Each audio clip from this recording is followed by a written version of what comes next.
విధంగా మష్రూమ్ ముక్కల్ని కట్ చేసి పక్కన పెట్టుకోండి.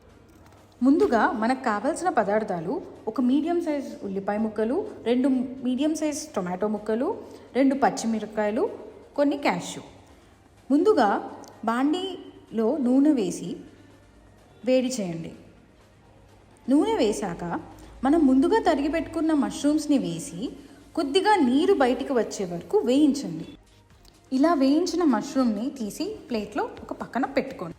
ఇప్పుడు అదే బాండీలో కొద్దిగా నూనె వేసుకొని చిన్న దాల్చిన చెక్క, 2 యాలకులు, 2-3 లవంగాలు, ఒక చిన్న బిర్యానీ ఆకు, కొద్దిగా జీలకర్ర వేసి వేయించండి.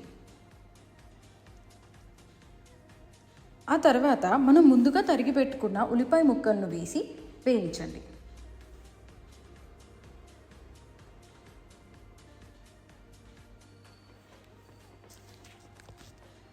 ఉల్లిపాయలు కాస్త వేగాక కొద్దిగా అల్లం వెల్లుల్లి పేస్ట్ వేసి బాగా కలపండి.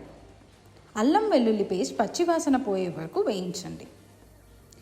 ఆ తర్వాత టొమాటో ముక్కలు వేసి అవి కాస్త మెత్తబడే వరకు ఉంచండి.